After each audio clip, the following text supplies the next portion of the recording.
The Telltale Heart by Edgar Allan. True, nervous. Very, very dreadfully nervous I'd been and am. But why will you say that I'm mad?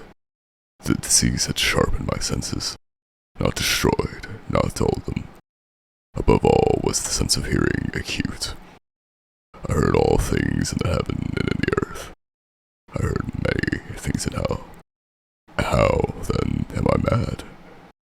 Hearken and observe how healthily, how calmly I can tell you the whole story. It is impossible to say how the first idea entered my brain, but once conceived, it haunted me day and night. Object, there was none. Passion, there was none. I loved the old man. He had never wronged me. He had never given me insult. For his gold, I had no desire. I think it was his eye. Yes, it was this. He had the eye of a vulture, a pale blue eye with a film over it. Whenever it fell upon me, my blood ran cold, and so by degrees, very gradually, I made up my mind to take the life of the old man, and thus rid myself of the eye forever. Now this is the point. You fancy me mad. Madmen know nothing, but you should have seen me. You should have seen how wisely I proceeded, with what caution, with what foresight, with what dissimulation I went to work. I was never kinder to the old man than during the whole week before I killed him, and every night, about midnight, I turned the latch of his door and opened it. Oh, so gently.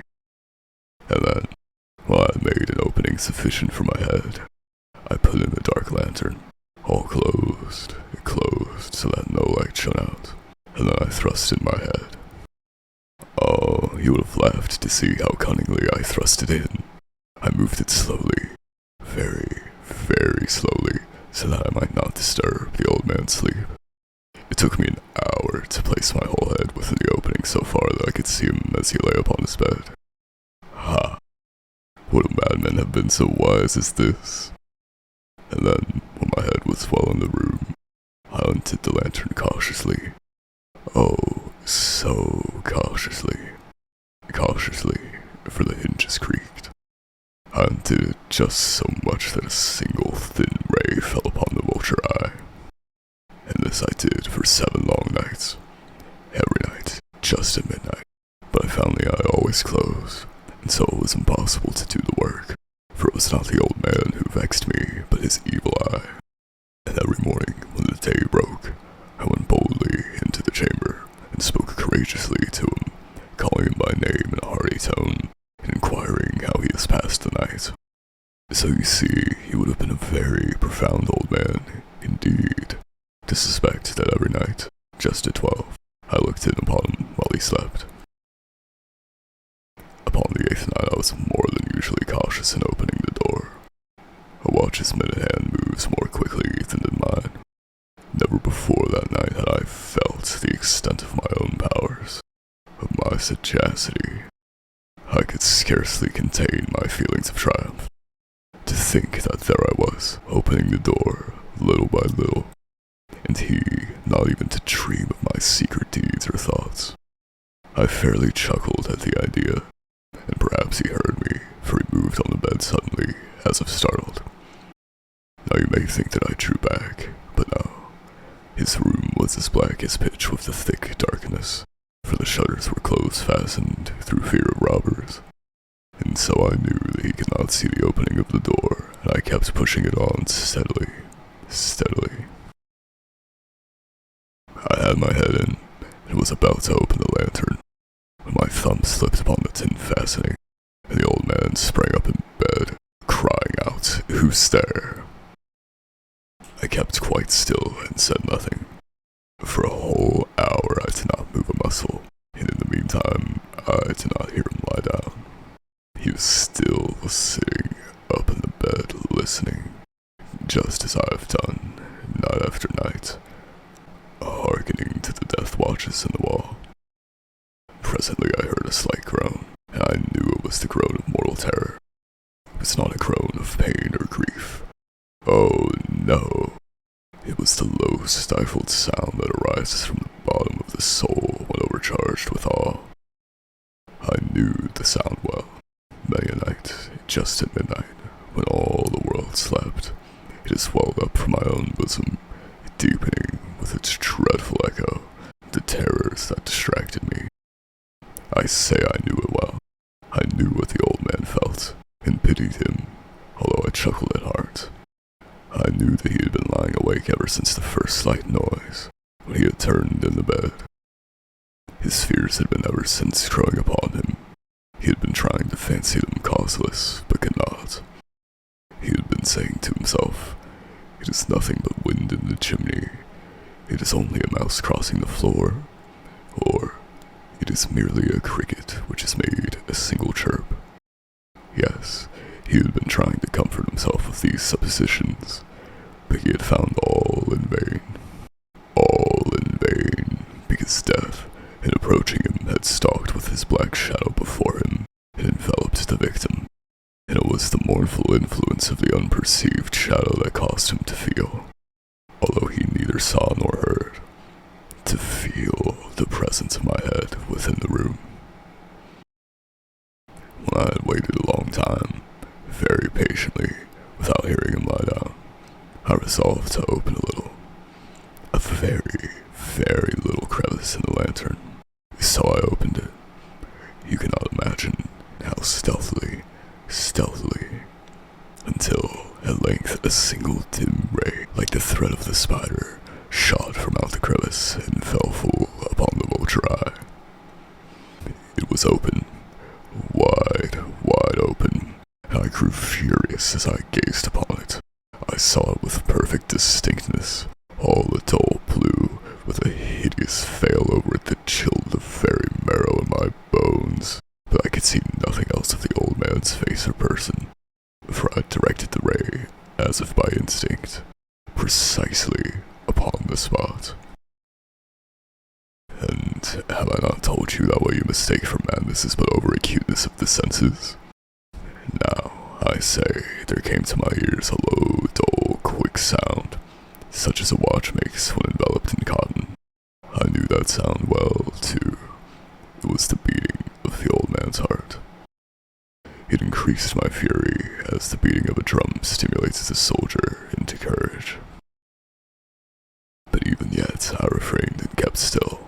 I scarcely breathed. I tried how steadily I could maintain the ray upon the eye.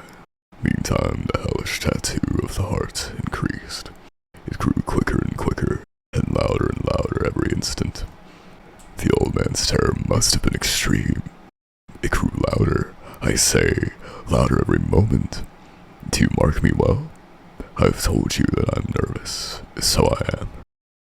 And now at the dead hour of the night, amid the dreadful silence of that old house, so strange a noise as this excited me to uncontrollable terror.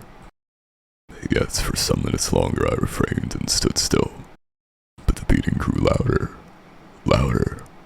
I thought the heart must burst, and now a new anxiety seized me. The sound would be heard by a neighbor. The old man's hour had come. With a loud yell, I threw open the lantern and leaped into the room.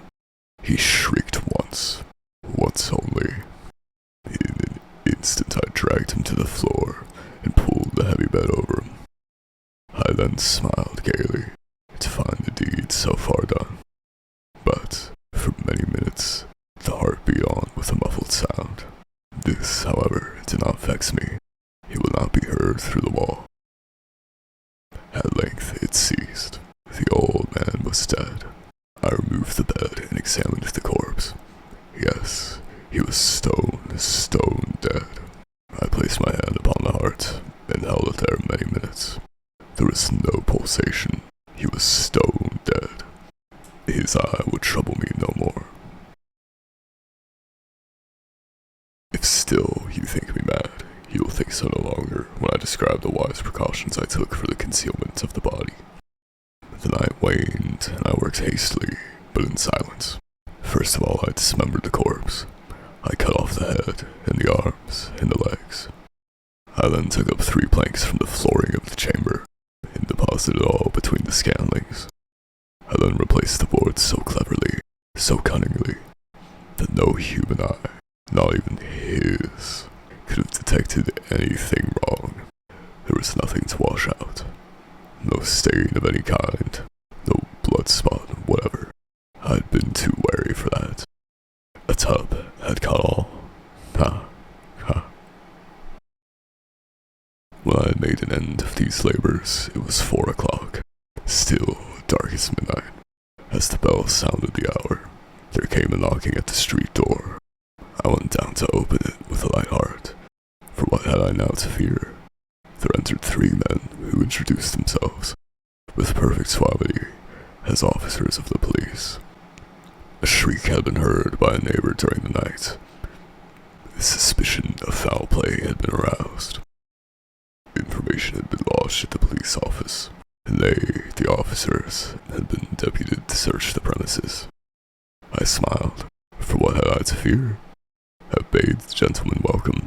The shriek, I said, was my own in a dream. The old man, I mentioned, was absent in the country. I took my visitors all over the house.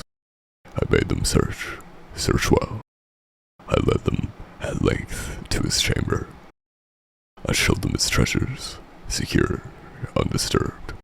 In the enthusiasm of my confidence, I brought chairs into the room, and desired them here to rest from their fatigues while I myself, in the wild audacity of my perfect triumph, placed my own seat upon the very spot beneath which reposed the corpse of the victim. The officers were satisfied. My manner had convinced them. I was singularly at ease. They sat, and while I answered cheerily, they chatted of familiar things. But, ere long, I felt myself getting pale and wished them gone. My head ached, and I fancied a ringing in my ears. But still they sat, and still chatted. The ringing became more distinct. It continued and became more distinct. I talked more freely to get rid of the feeling, but it continued and gained definiteness until, at length, I found that the noise was not within my ears. No doubt I now grew very pale, but I talked more fluently and with a heightened voice. Yet the sound increased, and what could I do? It was a low, dull, quick sound, much such a sound as a wash makes when enveloped in cotton. I gasped for breath, and yet the officers heard it not. I talked more quickly, more vehemently, but the noise steadily increased.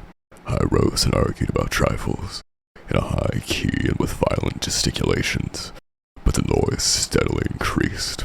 Why would they not be gone? I paced the floor to and fro with heavy strides, as if excited to fury by the observations of the men.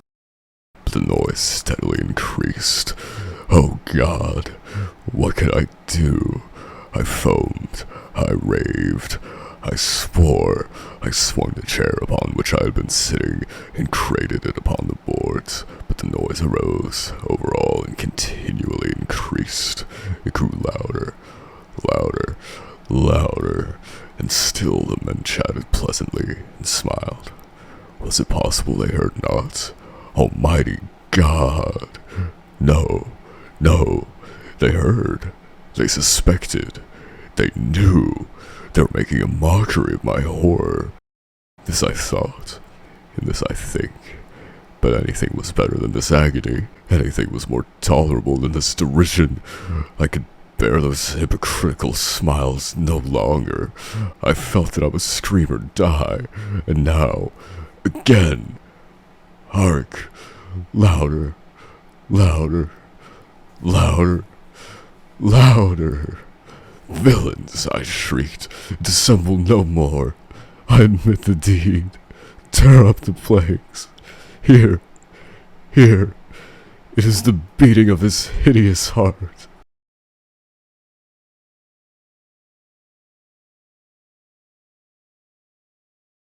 Hello everyone, Wrath here to say that I hope you enjoyed my first narration video. I'm pretty bad with speaking in general, so I'm sure there are lots of errors throughout, but as I got unanimous support for doing something like this from all of you, I thought one of my favorite stories in school would be a great place to start. Please leave any feedback, constructive criticism,